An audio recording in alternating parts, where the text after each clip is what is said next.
रवि आज ऑफिस में काम करते करते बहुत ज़्यादा थक चुका था। ऑफिस की छुट्टी के बाद घर लौटने को हुआ कि तभी उसके दोस्त का फ़ोन आया। वो आजकल पुणे में रहता था। फ़ोन उठाया तो सामने से विकास रोती हुई आवाज़ में बोला, भाई तू कहाँ है?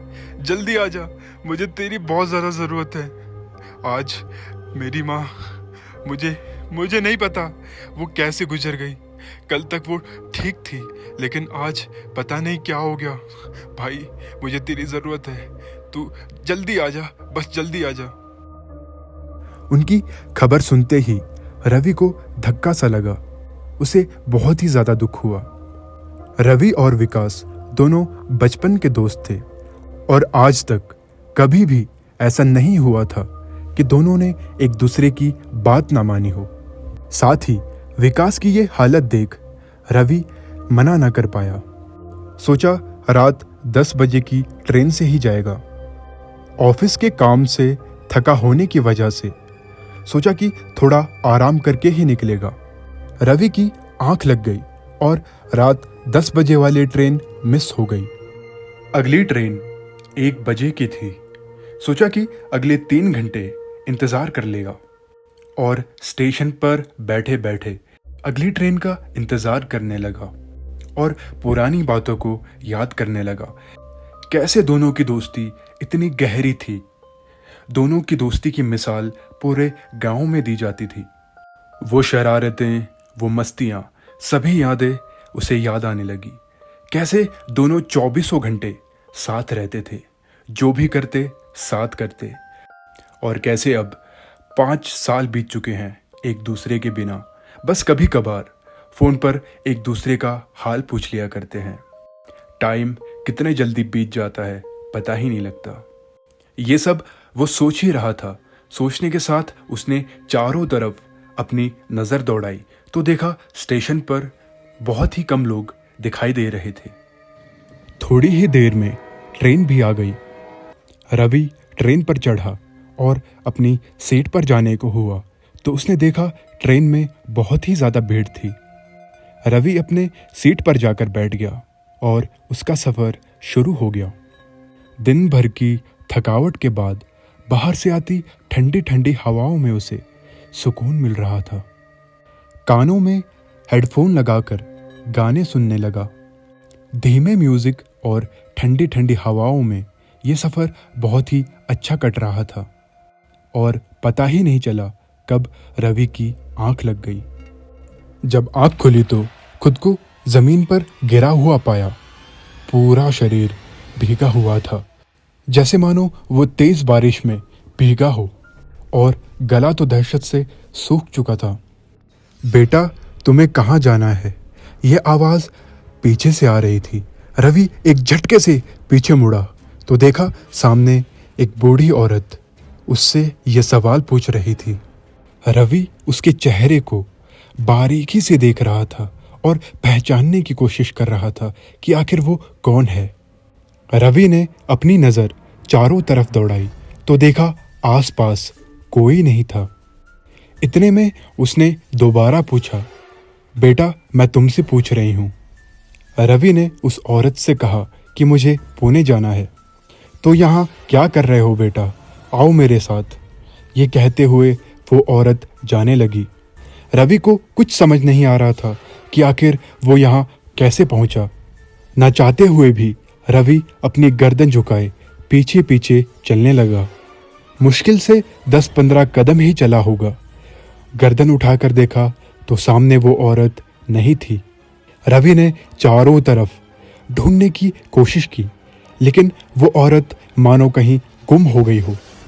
रवि ने सोचा वो औरत कहीं आगे निकल गई होगी, और जैसे ही रवि वहाँ से निकलने के लिए वापस पलटा तो तभी जो सामने देखा, उसे देख रवि के सूखते गले की तरह ही उसका शरीर भी मानो सूख सा गया हो। सामने वही औरत अब दूसरे ही रूप में खड़ी थी। इस बार उस औरत का सर उसके एक हाथ में था और गर्दन से खून बह रहा था। रवि बहुत ज़्यादा डर चुका था और धीरे धीरे उसके आंखों के सामने अंधेरा छाने लगा और वो औरत उसके करीब आती जा रही थी। रवि वहाँ से भागना तो चाहता था, लेकिन चाहते हुए भी रवि भाग नहीं पा रहा था, जैसे मानो उसका शरीर ही उसका साथ ना दे रहा हो। उस औरत के सामने आते ही उस औरत ने अपने लंबे लंबे नाखूनों से रवि के गले पर जोर का हमला किया और करती ही गई। उसी बीच रवि डरते हुए अपने नींद से जागा। रवि का शरीर पूरा पसीने से भीगा हुआ था। उसने टाइम देखा तो 3 बज रहे थे। उसके चारों तरफ सभी लोग सोए हुए थे, लेकिन एक बात हैरान कर देने वाली थी।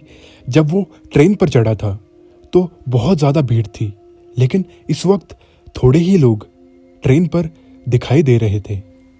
उसने बाथरूम जाकर पानी के छींटे अपने चेहरे पर मारे और वापस अपनी सीट पर जाकर बैठ गया। पानी पीकर खुद को शांत करने लगा। सवेरा होने में अभी टाइम था। लोग सोए हुए नजर आ रहे थे। रवि ने भी दोबारा सोने की कोशिश की, लेकिन बार बार वही डरावना सपना रवि के आंखों के सामने आ रहा था।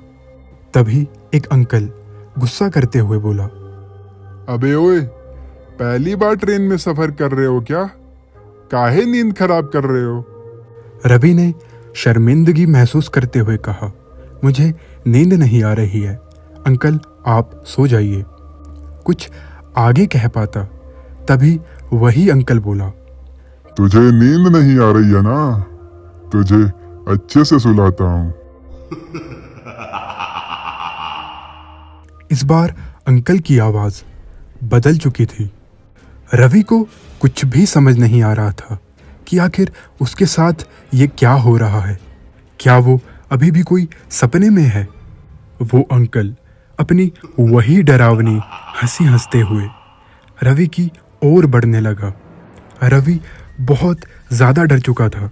वो सोच ही रहा था आगे क्या किया जाए। तभी वहाँ टिकट कहते हुए टिकट वाला आया।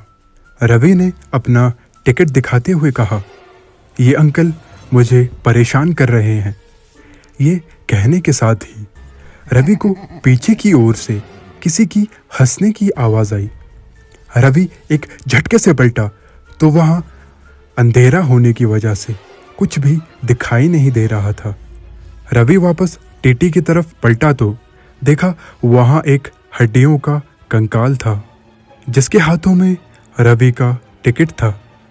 रवि डर और दहशत में एक ही जगह पर खड़ा बस उस मंजर को देख रहा था और देखते ही देखते उसकी आंखों के सामने कुछ और लोग भी वहाँ इकट्ठे होने लगे, जिसमें कुछ बूढ़े, कुछ जवान, कुछ औरतें, यहाँ तक कि बच्चे भी दिखाई दे रहे थे।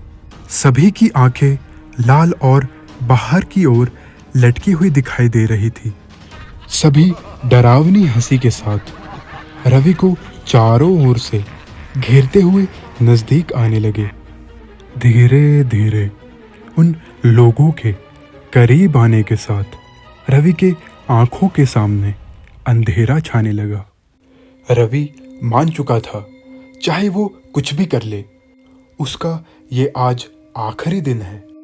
तभी उसे एक जोर का धक्का लगा और जैसे वो मानो अपनी बेहोशी से जागा हो, तभी कानों में मंदिर की घंटियों और भजन की आवाज सुनाई देने लगी।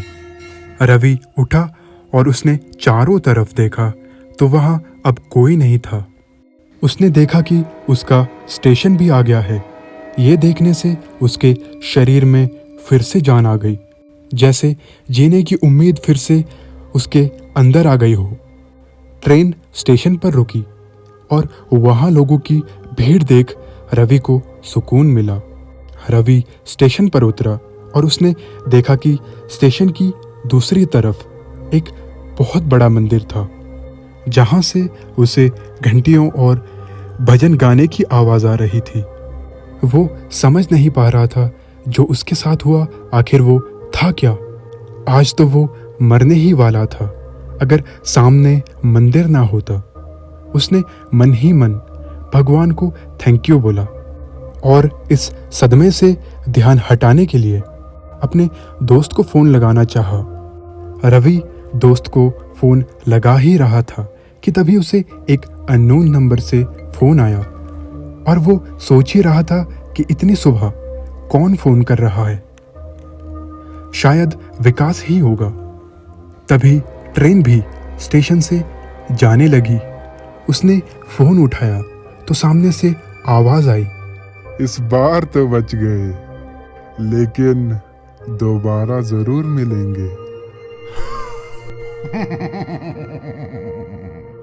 उसने झटके से जाती हुई ट्रेन की तरफ देखा तो ट्रेन के सभी लोग रवि को मुस्कुराते हुए देख रहे थे।